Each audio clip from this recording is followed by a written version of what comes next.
बिटिआरनि सिङाव थानाय आरो बायजोआव थानाय बर' बिजोंनि जेंनाखौ लानानै एबसुनि थान्दै हान्जा आरो बिटिसिनि गाहाय खुंगिरि प्रमद बर'आ गिबि मन्थ्रि डक्टर हिमन्त बिश्व शर्माजों सावरायदों।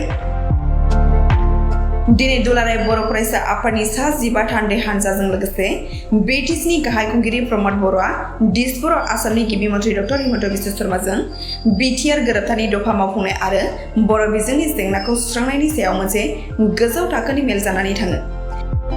बे सावराय मेलाव बिटिआरनि सिङाव थानाय बर' बिजों फरायसालिनि जेंना बोस्रांनाय आरो फरायसालिफोरखौ प्रभिन्सियेलाइजेसन खालामनाय,